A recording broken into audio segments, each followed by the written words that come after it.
KNXX, Donaldsonville, and WDGL HD2 Baton Rouge. This hour brought to you by Spencer County Lawyers, LA 21126. Hanny time. Hanny time. A daily look at sports from our resident historian. Your sports break during your lunch break. Live from the Mercedes-Benz of Baton Rouge studios. Here's Charles Hannegraaff. And a pleasant good afternoon to you. Welcome to Hanny Time, 104.5 ESPN Baton Rouge. Charles Hannegraaff, Mario Jerez, Taylor Sharp with you this afternoon. Scott Rabelais with us here in about 15 minutes. Thanks to Max Gotro for filling in for me the last couple of days. Okay, how'd you guys do? What'd I miss? A couple of things, as I'm sure we'll get into, but Max held it down. Shout out to him, and shout out to you for being back, Hanny. Hope you had a good Mardi Gras. I did. It was fun. I like the small town Mardi Gras better at this point in my life than the great big productions. But we had a nice time. Good chance to see a lot of people I hadn't seen in a while. It felt like this was the full. Mardi Gras after a couple of years where we had to scale it back. So a lot happened over the weekend. I feel like I got to do a baseball, basketball, and police blotter thing all in one shot here. So let me just get right to it. I'm not going to get to the football clock stuff. That's on the podcast. Okay, got 2 podcasts posted this morning. Handycast is up about the rule changes in college football with the clock. Baseball at the Box is posted with Dan Canavera. It's a full recap of the first weekend. But let me share some thoughts on LSU's first 4 baseball games. First of all, this team looks very much early on as advertised, and no, this is not the level of competition that they will face down the road. I said before the season started, and I will maintain that through the 17-game lead up to conference, that I wish this schedule was a little thicker. But that's, que sera. A week from now, they'll play the University of next Tuesday, they'll play University of Texas. But other than that, this is a pretty light preseason schedule. So I expect LSU to dominate. In most cases, they did over the weekend. The physical power on this team looks early on as expected. We certainly knew that Gavin Dugas was, Dylan Cruz was going to be, the best player on this team and probably the number 1 pick in the draft later on this year. And he has been outstanding. He's wearing a lot of pitches here early, but he and Trey Morgan, I know, got off to a little bit of a slow start on the weekend, but yesterday, the historic, I'll be honest with you, I call the game that Mikey Matuk had the cycle was the last time. And I also remember Matuk hitting the ball over the scoreboard against Harvard. So I remember his career. But Morgan hitting for the cycle yesterday. I didn't know if you had said to me, what do you call a cycle that is a single, a double, a triple, and a home run in order? I'd have said, I don't know, a really rare feat. I'd never even heard the term natural natural cycle before. That's only happened 14 times in the major leagues and never at LSU. So Morgan, the thing with Morgan is I just really enjoy seeing him out there in full health. Watching him with the knee brace last year, at times it looked like he was really, really laboring a little bit. So those guys I expected from. It was great to see Gavin Dugas get back and had 3 extra base hits over the weekend. He's got 7 hits in 10 at-bats. The eye problems that he was having that he got corrected really seemed to have made an early difference. Looking at Jones and the way he hits the ball, another person with extra base hits in 3 of the games this weekend. You get 2 doubles and a homer. Ball just jumps off of Jared Jones's bat. There was a play in the game on Friday where it looked like he kind of golfed the ball out to left field, and it ends up hitting well over the left fielder's head. That kind of power is not something that you can teach. It's something that you draft, really, or you recruit to. Jones is going to be a real fixture in this lineup. And then Braden Jobert coming back with 3 extra base hits, 2 doubles and a homer in the first 4 games. Now, he hit homers last year, but there were times where it was a feast or famine thing with him. and I thought he looks like he's in really good shape, and the ball was jumping off of his bat. That looked really good to me. Like the freshman catcher, Brady Neal's got a very smooth swing, and get it from the left side from a catcher. That's always a plus. What Jay Johnson had indicated before the season was that we would see all 5 catchers in the pre-conference, but what we saw in the first 4 games was Brady Neal as your starter and Alex Milazzo coming in as a defensive replacement. That happened in 4 of the games this weekend. So, like what I saw to him, you can see why he has turned down a whole bunch of money. Ball jumps off of his bat too, not like it does with Jones. He's not that big, but I thought he did a good job behind the plate. That'll get better as he goes along. It's just a real clean swing. Was disappointed that didn't get to see Tommy White more than one game. Indications are that he'll be back next week. Maybe see him in Round Rock a little bit, but more likely the game against Texas next week is what they're kind of shooting for. It looks like. We'll see if he can get back earlier than that. I'm sorry, he weighs 235 pounds and he's not going to steal. I don't know that we need him diving back into first base. At this point, I need. If I'm LSU, I need Tommy White as a power hitter. I need him to be a third baseman with some pop. I don't need him stealing a lot of bases. I understand you're taking your lead. You're putting pressure on the pitcher. I get all of that. But I don't – at this point, I don't need Tommy White diving back into first base in the first inning of the first game. Aggravated me a little bit. That's just kind of – especially when he's had this injury before. Thankfully, it's not serious. Pop the shoulder back in. Hopefully he'll get back for the game against Texas. Paul Skeens was every bit as dominant as what I saw when I watched him pitch in the fall. We're talking about mid to high 90s with the fastball and an absolute wipeout slider with 12 strikeouts in the 6 innings. He was National Player of the Week. I am interested. Ordinarily, you see pitchers with pitch counts early in the college season. They let Skeens go 98 pitches, and it looked like a real easy 98 to me watching. First of all, the last pitch that he threw was, I think, 97 or 98 miles an hour. So he didn't lose any velocity. He's a big man. But I was interested. I'll be interested to hear what Wes Johnson, the pitching coach, who is been a pitching coach in college before, but was coming from a major league team, may just think that it's, for some players, better to pitch more than pitch less. And we saw some real strict pitch counts in years prior, and I get that. But apparently Johnson felt like it was better for Skeens to throw more. He threw 98 pitches in the first game, which in prior years would have seemed like a lot. But I was reminded of the old pitching coach for the Atlanta Braves, Leo Mazzoni. He always used, when he was coaching all those Hall of Famers, he said, my idea is don't pitch less, pitch more.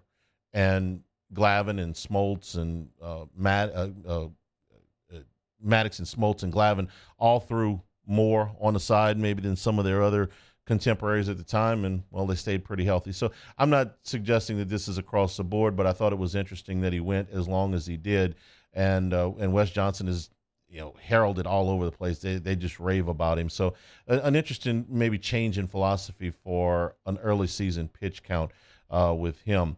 Liked what I saw to Riley Cooper. The improvements might not be readily evident to a non-pitcher. I know they weren't to me, but because he looks like the same pitcher as he did a year ago. He pitched a lot of good innings for LSU a year ago.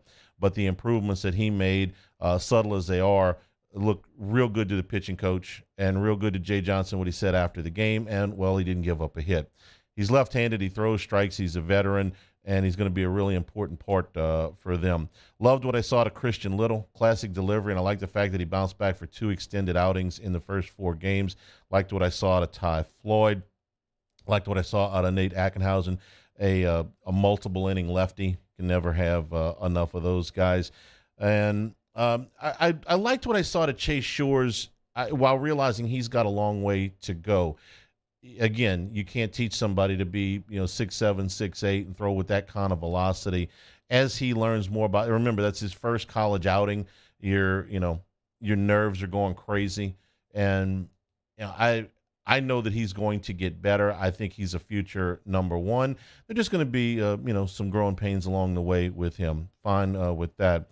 Thatcher Hurd, kind of the same thing, even though he's not a freshman. I don't know if the nerves got to him yesterday or what. The ball was up. The velocity is there. And remember, he's also coming back off of an injury. Was hoping for a little better yesterday, not going to lie. There's a good chance that he may end up pitching that game, or at least in some portion of that game against Texas next Tuesday. His numbers last year at UCLA were outstanding. It was a rough first outing for him. Loved what I saw defensively. This was a pretty clean defensive outing for the first 4 games. They have not committed an error through the first 4, and they've turned 3 double plays. I would suggest to you that if Tommy White had not gotten hurt on Thursday, 8 of the 9 position players would have been the same all the way through. Now, they played a lot of guys. 19 players played, 13 pitchers pitched, but the same guys started pretty much outside of one platoon situation. So I think he's got a pretty good idea of where his lineup is. I think he's got a pretty good idea of the order of all of this, and he's got some versatility with some kids that can play in multiple spots. So all in all, a really good first 4 games for LSU. They go on the road for this tournament at Round Rock. They're playing some really, really good basketball schools in this tournament, Kansas State and Iowa. And then they play Texas next Tuesday. But all in all, really liked what I saw. Getting to the police blotter portion of this. Story broke at the end of this show yesterday about Malik Neighbors being charged with possession down in New Orleans for Mardi Gras. Listen, in and of itself, this is probably not one of those offenses that's going to get you a suspension or something, real long-lasting punishments. My question would be, what are you doing? What? It's before Mardi Gras. I'm as certain as I can be that the coaches told them before they released them from Mardi Gras, guys, be smart, okay? Guys, don't put yourself in a position. I'm not telling you not to go somewhere and have a good time, not to be college kids. I get it, all right? But be smart. Don't put yourself in a position to have something happen. And for Malik Neighbors, being in the French Quarter with a gun on you on Lundi Gras night is just dumb. I'm sorry. That's whatever you're going down there for ain't worth it. A year from now, Malik Neighbors is going to be getting ready for the draft, and this is going to come up, and they're going to be, why would you put yourself in that position? It's dumb. I'm sorry. There might be a nicer word out there. It's just dumb. It's dumb for you. And thankfully, nothing besides that happened. And maybe this charge will be dropped at some point. I'm not saying it's, the end of his career or, suspendable offense or anything like that. Maybe it will be. I don't know. But it's just, why put yourself in that position? You're putting yourself in a position to be in something very bad could happen. So that's my thoughts on that. The situation in Alabama is much, much worse, and we're going to continue to follow that story. What I'll tell you is that Nate Oates having to backtrack on his comments already tells you that they're playing defense over there, and weren't exactly forthcoming with all of the details when all of this went down. And I'm anxious to see if there are going to be suspensions there. The DA in Tuscaloosa said there was nothing to charge Brandon Miller with, so we'll see if that sticks. But he had a gun. The gun went down there. The gun ended up getting used to kill somebody. So that's I'm sorry. It's a much, much more serious situation. And we'll see what happens there for both the player and the coach. Alabama plays South Carolina tonight on the road.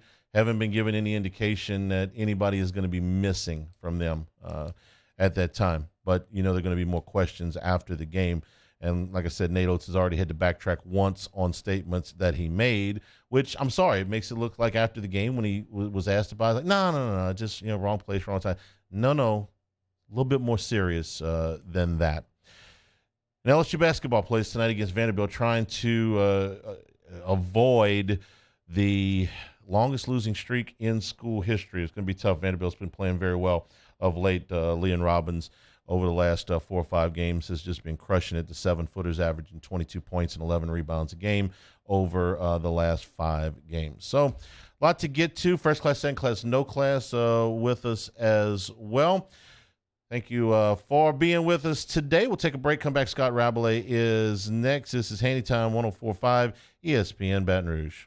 This is Hanny Time. Infinity of Baton Rouge with the Buy Your Vehicle Back from Customers program. Easy to get an offer from Infinity of Baton Rouge. If you're looking to sell your vehicle to them, trade it in on another vehicle, just find out the value of it. It takes less than 15 minutes to get a quote. No pressure for you to buy.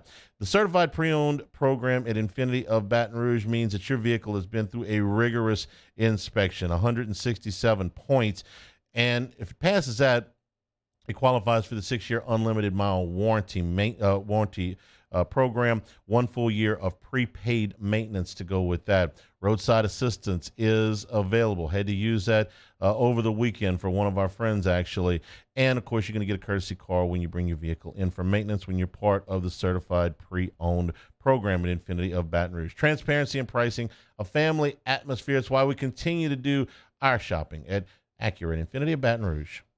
Our listeners fire off their opinions on the jimsfirearms.net hotline at 499-1045. Keep listening for your next chance to shoot us your thoughts with the jimsfirearms.net hotline on 104.5 ESPN Baton Rouge.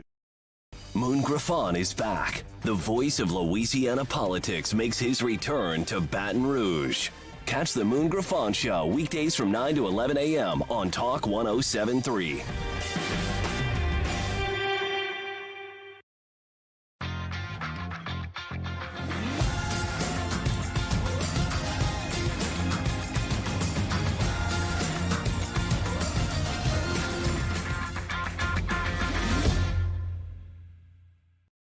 Electricity is all around us, and our families depend on it. Every day is sparked by the power of a cold drink or a warm meal, a movie night, and a comforting light at the end of a dark hallway. From sunrise to sunset, playtime to bedtime, our team is ready to take care of your electrical needs. Even in the case of an after-hours emergency, the light in your life shines brighter with Mr. Electric.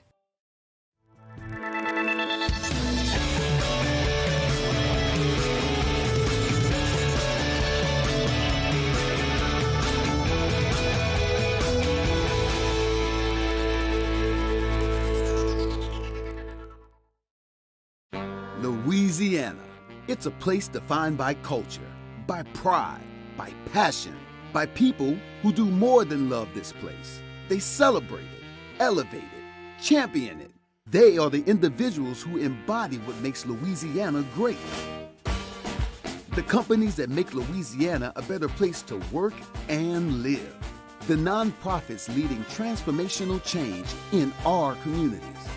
Champions of Louisiana are all around us, and LWCC is proud to celebrate them because we've always been Louisiana loyal, supporting the workers, the innovators, the change agents of this great place we call home.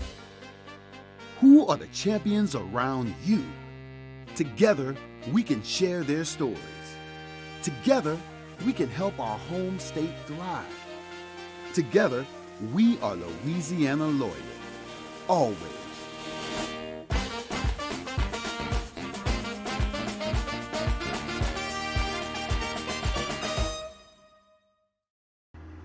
I had to leave my parents. I had to move schools. I don't know anyone here. Everything keeps changing. Why is this happening to me? I'm sure glad you're here. Change a child's story. There's a child in foster care waiting for a volunteer like you.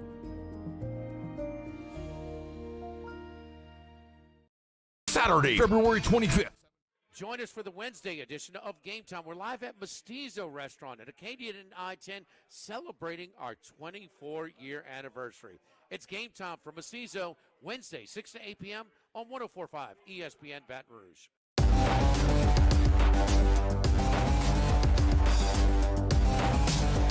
This is Hanny Time with Charles Hannegriff on 104.5 ESPN Baton Rouge. New podcast posted for Baseball at the Box and also for the Hanny Cash. You can get them 1045ESPN.com or wherever you get podcasts. Let's bring in our friend Scott Rabelais from The Advocate. Scott, good afternoon. How are you? I'm fine, Charlie, other than the apprehension I always have before I go on the radio that no matter how I prepare, somebody's going to take me in a different direction from what I prepared for. But in order that you're a good friend, it makes it a lot easier. You know, I could send you a rundown of things I'm going to ask you about, but I just figure that where's the suspense in that? Where's the fun in it? Tell you what, we'll reverse it, okay? You ask me a question, okay? Yeah, I'll let you start. I got 4 or 5 different things I wanted to ask you, but you tell me what's the most important thing going on right now? Well, and this was an important thing, but I wrote a column today about these proposed rule changes in college football. What do you think about the proposed rule change to let the clock run after incomplete passes? I did the whole podcast on the rule changes actually today. Letting the clock run on incomplete passes is the dumbest thing that I have heard in quite some time when it comes to rule changes. Amen. You're taking one of the most exciting portions of the game out. If a team is behind, first of all, they've made it almost impossible for the onside kicks to be executed. So if you take this out, too, if you're down 2 scores with under 5 minutes to go, your chances of coming back are almost none. How are you going to stop the clock? Are you going to throw a spot pass to a receiver and say run out of bounds? Because it takes the spike out. It takes all incomplete. No, you're fundamentally changing the game at that point. And, I remember when a lot of people remember this. Back in 2006, they made a couple of rule changes designed to speed up the game. And it was that they were going to start the clock when the ball was kicked, and they were going to start the ball on change of possession, start the clock on change of possessions as soon as the ball was ready for play. And you know what? It worked. They shaved off 14 minutes a game. You know what else they shaved off? 14 plays a game. The rule was one and done. I don't want to see less football, okay? I want to see less lollygagging, okay? I would prefer to see them get in and out of breaks faster, start the play clock sooner, but I don't need them. I don't want 15 less plays in a football game. I want 15 less minutes of the lollygagging, okay? Right. At the end of the first half, start the clock, okay? You want to shorten halftime a little bit? I'm fine with that. I still think the bands are a part of it, but I don't need 24 minutes worth of bands, okay? And if the clock is 20 minutes, trust me, a lot of times they don't start it right away, and when it hits 0, they're not ready to play. So I loved your suggestion about, hey, you don't want to stop the clock to move the chains. How about we move the chains faster? I like that. I thought that was good. I used that in the podcast today. I cited you, of course. Well, thank you. Yeah, I mean that's a rule change that I can live with. And that would reduce. Think about 7 plays a game. You got to meet somebody halfway. But a fundamental change. This is to me. This is maybe not as bad, but almost like saying we're going to play 3 down. It's going to be 3 downs instead of 4 from now on. I mean, this is a really fundamental change in the way you're going to play the game. And I think there's just been this headlong rush lately in sports, as we see in baseball and such, to shorten games. And part of the reason college football games are longer than NFL games is halftime. I think you could shorten halftime a little bit and make it a hard and fast rule. I know one time the story, an old Southern SID told me, Isaac Graves, when he was the leader of the Southern band, he called up the press box and said, Rodney Lockett, what would be the penalty for a delay in the second half kickoff? We'd get penalized 5 yards on the kickoff. Okay, and they kept playing, and Southern got a flag. Southern got penalized 5 yards. Yeah, let's eliminate those kind of things and make sure that doesn't happen. Yes, I'm not. We start changing the way we time the game. Yeah, I'm definitely not for that. And when you start changing some of these rules to speed up the game, I'll tell you this. Anybody that's interviewing a pitching coach from now on, they got to ask them about their philosophy on pitching, their philosophy on recruiting, and how fast can they get from the dugout to the mound. They're going to start timing these guys. You got 30 seconds to get out there, make your point, and get back to the dugout. So Listen, I mean, the old amble out to the mound, I mean, good gracious, Skip would take his good time getting out to the mound. Now, you can't do that anymore. You got to get out. You got 30 seconds to get out. I mean, it's like there's a buzzer goes off, and you get penalized for it. Speaking of baseball, what did you think of the opening 4 games for LSU? I expected a little more from the offense. Defense, very good. I didn't see if they committed an error yesterday. They didn't. Okay, so first 4 games an error. Obviously, that's a big deal. They were last in the SEC, as you well know, in fielding percentage last year. But to me, that's a very big deal. And you could say opponents or not, who are they playing? Defense is defense, and you got to make plays. And the defense looked. The 2 games I saw of the 3 last weekend was vastly improved. Offense maybe can still have some room to grow. Pitching's been pretty good. Are they the number 1 team in the country or not? I don't know. I would think they're one of the best teams in the country. Clearly, Jay Johnson thinks they're one of the best teams in the country, and I think he probably would know as well as anyone. So, damn, you grading on a rough curve here, man. They scored 42 runs in 4 games. How many were you expecting? Well, they scored 23 the first 3 games. So. Okay, well, 10 and 9. That's pretty good, man. You're a tough grader. That's tough. I just seen some of the scores. Who pounded Oklahoma State into submission the other day? Arkansas. Arkansas, yeah. I mean, I'm just kind of grading them by those. Yeah, I'm a little bit of a tough grader. I expect a lot. Charlie, it's a tough league. I'm aware. It's great that LSU's number 1, but it's like 6 teams in the top 12 or whatever behind them. So it's going to be a tough conference. There's no doubt about it. Hey, you want to grade on the tough scale? Grade the basketball team.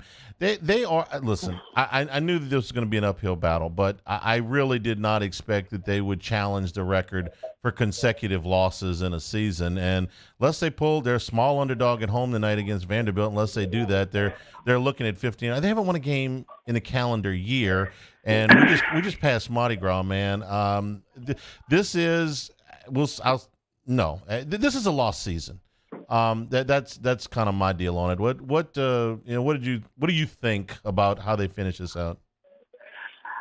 Yeah, I mean, you expected more.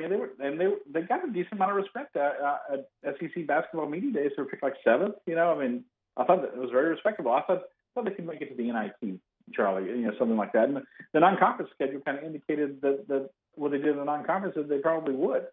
But you've got to the point now, as I've heard you say on the show, where you're starting to say, okay, you had to start over, and it's been tough, but you're almost, it's almost just a throwaway. Like you got to start over next year too. Is what it's starting to get to. Like you got to show some kind of progress, and maybe they can show anything in these last 4 games in the conference tournament. I figure they only have 5 games left, so you'd like to see them get a win, just for the players' sake. Get a win, something to show. Because everybody keeps saying they're trying, but they just seem like it's really hard to watch at times, offensively. And the Georgia game is one they probably should have won, and they didn't. And then South Carolina, they thought they'd win. But it's an improving league. It's a tougher league to try to rebuild in than it used to be. Basketball is a sport where you can rebuild, quickly, typically. But it almost seems like you started over this year and you're starting over again next year. And that's probably the biggest disappointment for LSU, because you thought they would make some progress back towards a higher level next year. I still think, from everything everybody says, Matt McMahon is a very good coach. He's very highly sought after. He would have been the guy that Georgia or Missouri probably would have wanted to hire. But you're looking up at even Georgia, and you certainly look up at Missouri, what those first-year coaches have done. So, a very sobering season for LSU. It probably can't end fast enough. It can, and I'll tell you this about you're right about McMahon in that the demand for him would have been at other places based on what he did at Murray State. But the biggest, if I had to sum up my biggest disappointment for this season in one sentence, it would be they've gotten worse as the season has gone along. Yeah. They played back in November, Kansas State, and lost a game in the Cayman Islands basically on a clock malfunction. Okay, they lost the game by 1 bucket. If they played Kansas State in the Cayman Islands today, LSU would get beat by 25 points. Okay, Kansas State is a lot better than they were in November, and LSU's a lot worse. If they played they played Wake Forest in Atlanta in the first week in December, and they won that game by 2 points. If they played Wake Forest in Atlanta today, they would lose by 15 points minimum. I mean, if you're losing to teams like South Carolina, who's got a net in the 250s, and you're losing on your home floor. So in November and December, you watched them play those 2 games, the only 2 teams they played that were worth a damn in a non-conference. And you say, okay, you held your own there against 2. Kansas State's good. Wake Forest is not terrible. And then you got into the conference and you beat Arkansas and you played Kentucky straight up. You are way worse now than you were 2 months ago, 1 month ago, 8 weeks ago. Way worse. And that's the biggest disappointment for me. That just the shots that just sail right over the rim or just miss it completely, and just the wild shots that they take. The offensive, not play selection, shot selection and discipline has just gotten worse. And I guess it's to be expected. This thing snowballs. Winning begets winning, and losing begets losing. I mean, we all know that. And I think LSU's a classic example of that right now. How do you think Arkansas is feeling right now, Charlie? Those guys were sitting there at 8-7 in the conference, 19-9 overall, thinking, man, we lost to those jokers. That's probably going to keep us out of the NCAA tournament. I don't think it is. It looks like an embarrassing loss now. I get that, but I can say this about Arkansas: they suffered a significant injury. They lost their best player back at the beginning of the season after 5 games. They got him back 4 games ago, Nick Smith, and the first couple of games were knocking the rust off. He had 26 points against Mississippi State. I feel like if I'm Arkansas and I get myself in the tournament and I put a lottery pick on this team, I feel pretty good. I can forget that LSU loss way back in the rearview mirror. I got Nick Smith back. I'm going to get in the NCAA tournament. I may be underseeded. That's what I'd be thinking if I was Arkansas. Right. Let's go. I'm sorry. Go ahead. One last point about Matt McMahon. I was saying to clarify what I was saying earlier. A lot of schools would have hired him last year, and you got to say, is it a good hire? Is it not? It's like Nikki Fargas. At the time when LSU hired her, she looked like a really good hire with the pedigree she had and the success she had at UCLA. And same with Matt McMahon. So will he turn the thing around? Will he not? I don't know. None of us know. But I think to say right now, they shouldn't have hired him, it would be unfair. Well, no, I'm not saying why would they hire him, but if I were Scott Woodward and I were conducting my end of season recap with my coach, the first thing I would ask him is, why did you guys get worse? I would feel so much better about this if they had lost to South Carolina in the first game of the conference season and played Arkansas and Kentucky the last 2 games and played Kentucky straight up and lost and beat Arkansas. I would feel pretty good about the trajectory of this team. If they had played, instead of in that game in the Cayman Islands, Kansas State when they played Texas Tech, if they'd been playing in the Big 12 Challenge and they played Kansas State in January and beat them in January, I'd feel pretty good about it. Or even played them straight up and lost by 2 points, I'd feel pretty good about it. They are worse. They are a lot worse now than they were 2 months ago. That's what I would ask. Last question before we let you go. Women's basketball, 2 games left. Should win both of those games heading into the SEC tournament in Greenville. Kim Mulkey said last week, pretty much, I'm paraphrasing here, we're a 2 seed. They're not going to put us on the 1 line because of the non-conference schedule, and we've done enough not to fall to the 3 line. So we are officially in tournament prep mode right now. I think you were probably at the press conference. I think I'm paraphrasing that right. Is that kind of where you are? Yes, she thinks that their non-conference schedule and the conference schedule, quite honestly, there's still only 2 ranked teams in the SEC, LSU and South Carolina. Yeah. Both those things are anchors on them. That said, their net is back up to number 4, and UConn lost again the other night to St. John's at home, and that's their 5th loss of the year. And UConn obviously has a great RPI. UConn plays everybody, and no doubt about that. But they've had some key injuries. They're missing some key players like Fudd. And you wonder if we're going to have there's going to be another NCAA tournament reveal tomorrow night, the halftime of the South Carolina-Tennessee game on ESPN, where we see the top 16 seeds again, and LSU was the 5 overall seed last time. And we're going to see where LSU is in relation to UConn again at this point. I don't know if LSU wins the SEC tournament, and they could, I'm not saying they will, but they could. And UConn doesn't win the Big East tournament and gets a sixth loss, that LSU then they would be 30-1, doesn't get some respect at the on the number one seed line. But their schedule does give the committee an out. But the women's committee has traditionally been more unpredictable than the men's committee, and anything could happen in that regard. Let me tell you what I consider more important than 1 versus 2 seed. I would rather go to Greenville than go to Seattle. They're playing the Sweet 16 round. For those that don't know, the women's tournament is configured. You play the first 2 rounds on campus, which those are locked for Baton Rouge, and then you got to go to. They're not doing it at 4 sites. They're doing it at 2. They're doing it in Greenville, South Carolina, and Seattle, Washington. I think that LSU will bring a lot more people and have a lot more, fan support in Greenville, just based on what I saw of the traveling Tigers that went to the South Carolina game in Columbia. Seattle's a haul. I mean, that's hard. So 1 or 2 seed almost doesn't matter as much to me as Greenville versus Seattle at this point. Interesting point. I think it's well made. And yeah, it's going to be very confusing. The LSU and South Carolina will not be set in the same regional. They could both go to Greenville. And they're not going to play each other. The Final Four. Right. So right now, Charlie Cream has LSU in one of the Seattle regionals as the 2 seed behind Stanford. So we'll see what happens. So somebody's got to go out west besides Stanford. So we'll see who that is. We'll send somebody else. I don't want to go. Okay. Rab, we appreciate it, man. Thanks a lot. Thanks, Charlie. All right, we'll talk to you next week. Scott Rabelais from The Advocate. This is Hanny Time, 104.5 ESPN Baton Rouge. This is Hanny Time. Big Mike's in Denham Springs. Thursday night, we got Swamp Pop Jitterbug lessons. And my wife's encouraging me to do this. I need a little help. That starts at 6. DJ K-Jack at 7. Live music this weekend on Friday with Jared Kelly. And on Saturday, the Chris LeBlanc brand returns to Denham Springs at Big Mike's. Eyeball crawfish every day coming out at 11 o'clock. And if ball shrimp are more what you want, all you can eat ball shrimp on Monday nights. Happy hour drink prices from 3 until 7, Monday through Friday, and all day on Sunday.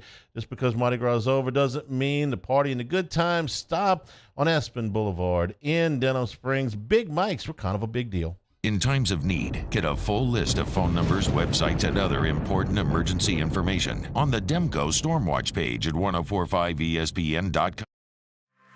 Women who suffer from cardiac arrest outside of a hospital are less likely than men to receive life-saving CPR from bystanders. This is especially true for Black and Latino women. Be the one in your family to help change this statistic by taking the American Heart Association's challenge to learn CPR. Be the beat for someone you love. You can make a difference when it matters most. Go to heart.org today to take the CPR challenge and save lives.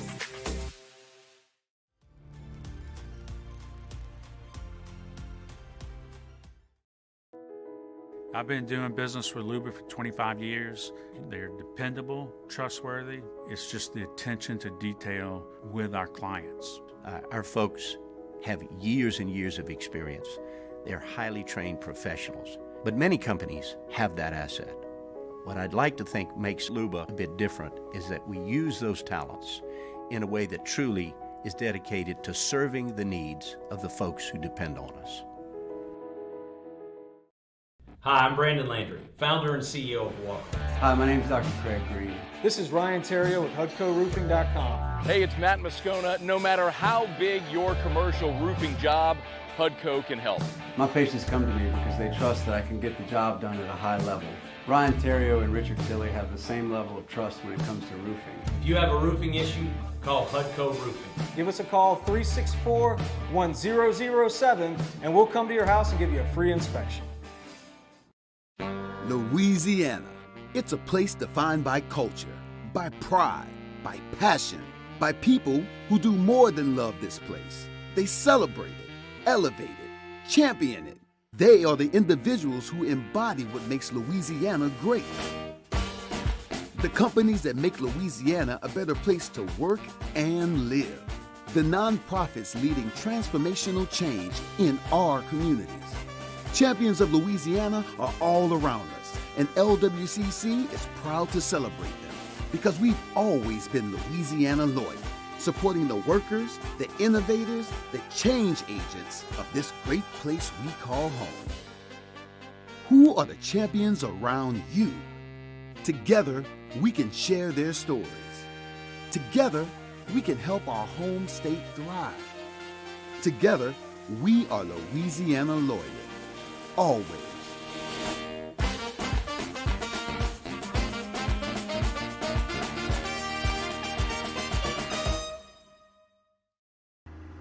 I had to leave my parents.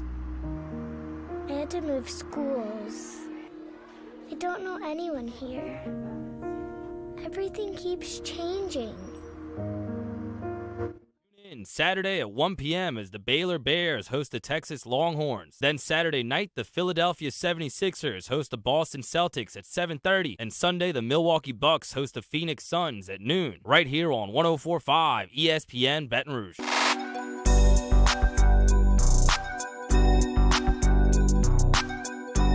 This is Hanny Time with Charles Hannegriff on 104.5 ESPN Baton Rouge. Hanny Time. First class. I want a seat in first class where I was booked and ticketed over a month ago. Second class. That no man should be subjected to the indignity of being labeled or treated like a second-class citizen. And no class. My life had become like school on Sunday. No class. I'll tell you what then. Why don't you call me sometime when you have no class? First class, second class, no class. Brought to you by Supreme Rice. Buy local with Louisiana-based Supreme Rice since 1936. All right, I'm doing something different today with this segment. I'm going backwards. I'm starting with no class. I got a reason for it. During the All-Star break, Adam Silver was the commissioner for the NFL, Roger Goodell, does at the Super Bowl, kind of does a State of the League address. Well, Adam Silver's doing this at the All-Star game. That's fine. They asked him about a bunch of things, and they asked him about load management. Here was the commissioner of the NBA on load management. Hesitate to weigh in on an issue as to whether players are playing enough because there is real medical data and scientific data about what's appropriate. And sometimes, to me, the premise of a question as to whether players are playing enough suggests that they should be playing more, that in essence there should be some notion of just get out there and play.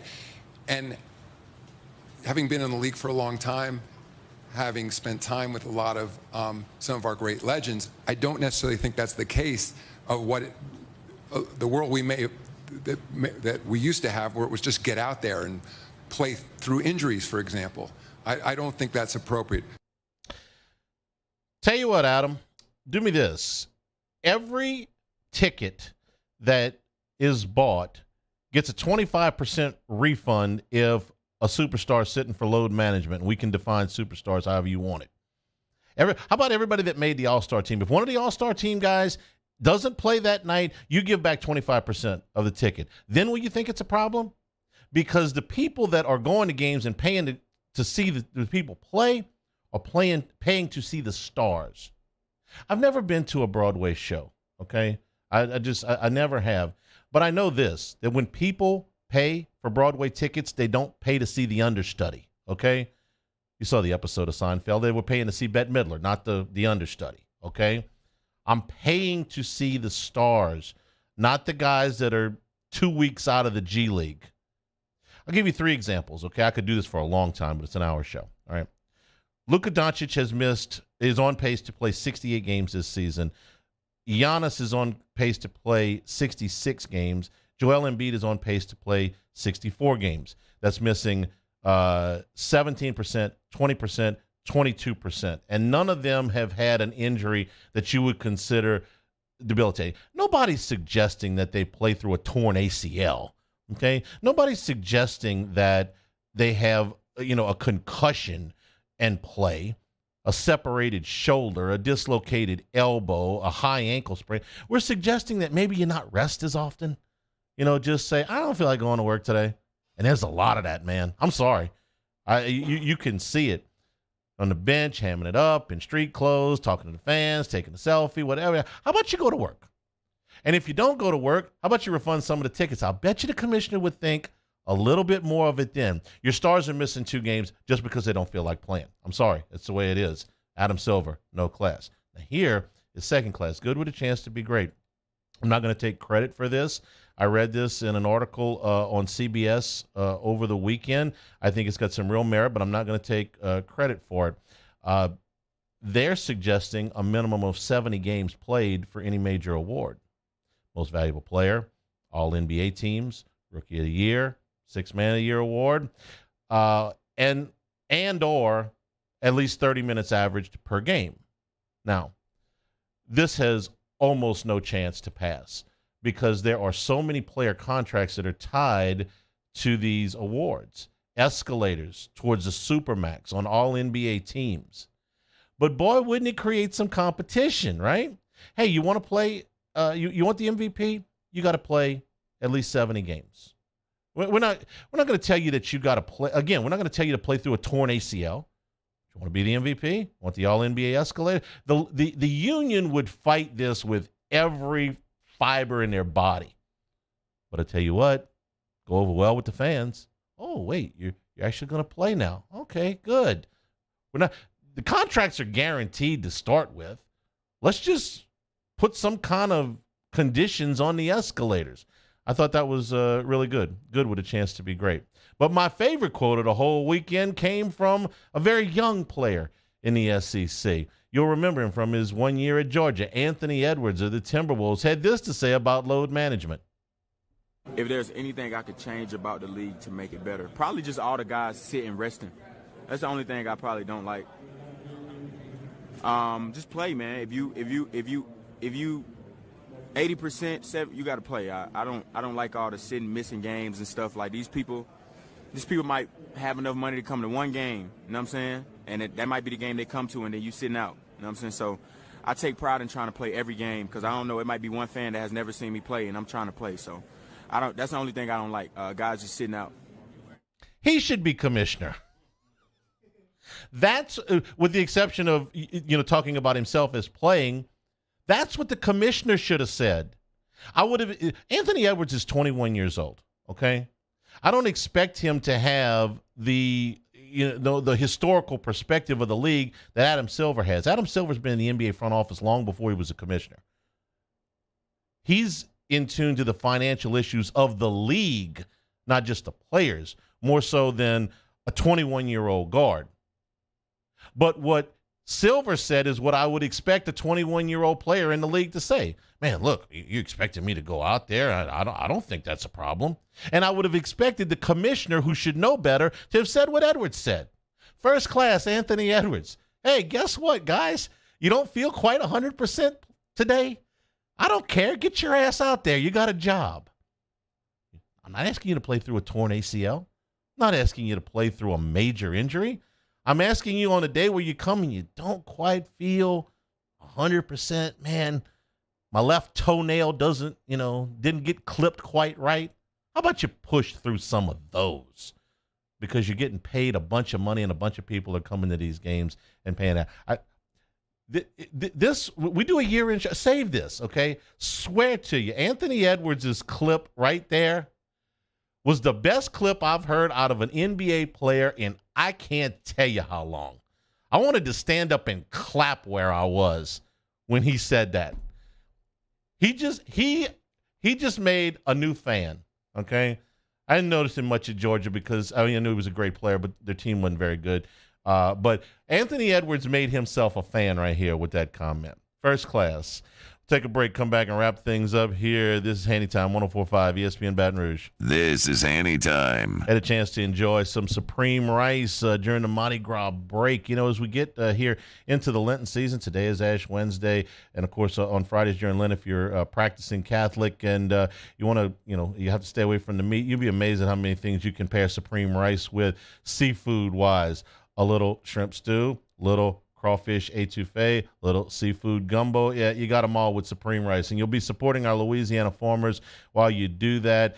Get out and get some Supreme Rice at any of your AG food stores, your Walmarts and Walmart neighborhood stores, your Rouses. You're going to stretch that food dollar. Some unique recipes, whether it's the brown, the long grain, the medium grain, or the jasmine.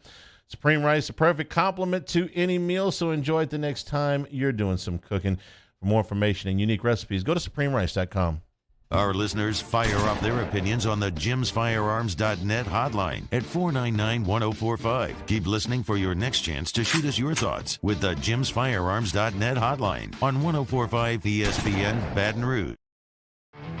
There it is, the extra mile, on the border of expected and extraordinary for those willing to go further, like vans customized for work or play, with safety and tech to keep you connected.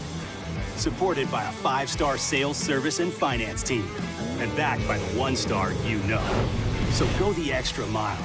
It's never crowded because so few have what it takes to go there. Mercedes-Benz Vans. Electricity is all around us, and our families depend on it.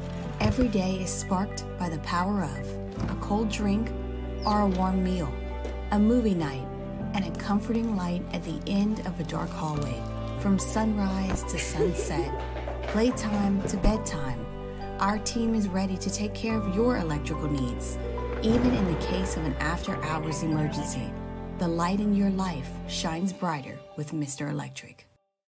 Saturday, February 25th, 7 p.m. The Bulls Bands and Barrels Tour at the Lamar Dixon Expo Center. Presented by Jerry Lane Chevrolet. Edge of your seat excitement with bull riding, barrel racing, ultimate bullfighting. With a live performance by Bailey Zimmerman. With Timothy Wayne. Plus two-time PBR World Champion Chris Shivers. And Brinson James, the Entertainer. Tickets and information at bullsbandsandbarrels.com. Saturday, February 25th. Lamar Dixon Expo Center at 7 p.m. Presented by Jerry Lane Chevrolet. The #1 Chevrolet dealer in Louisiana. Women who suffer from cardiac arrest outside of a hospital are less likely than men to receive life-saving CPR from bystanders. This is especially true for Black and Latino women. Be the one in your family to help change this statistic by taking the American Heart Association's challenge to learn CPR. Be the beat for someone you love. You can make a difference when it matters most. Go to heart.org today to take the CPR challenge and save lives.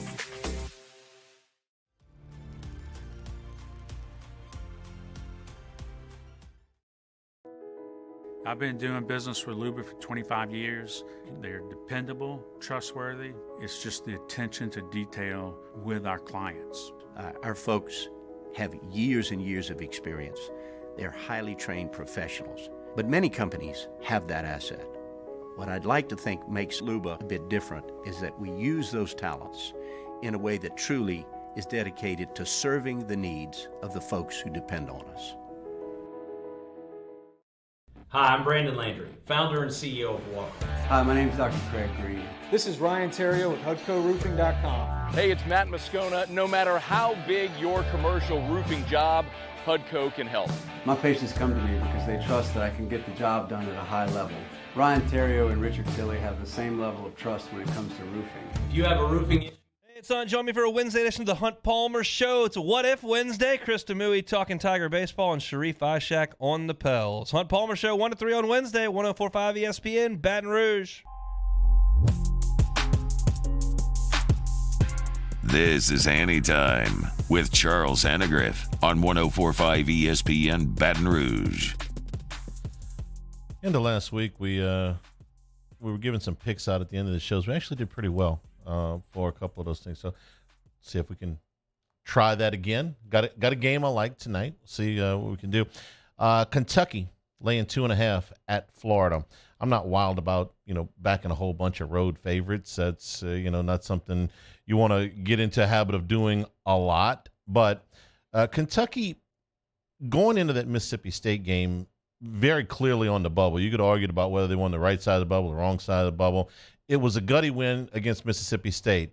Yeah, they got a call at the end, but I don't know that if the travel's not called, if Kentucky still doesn't win the ball game. Okay, Chris Jans lost his mind.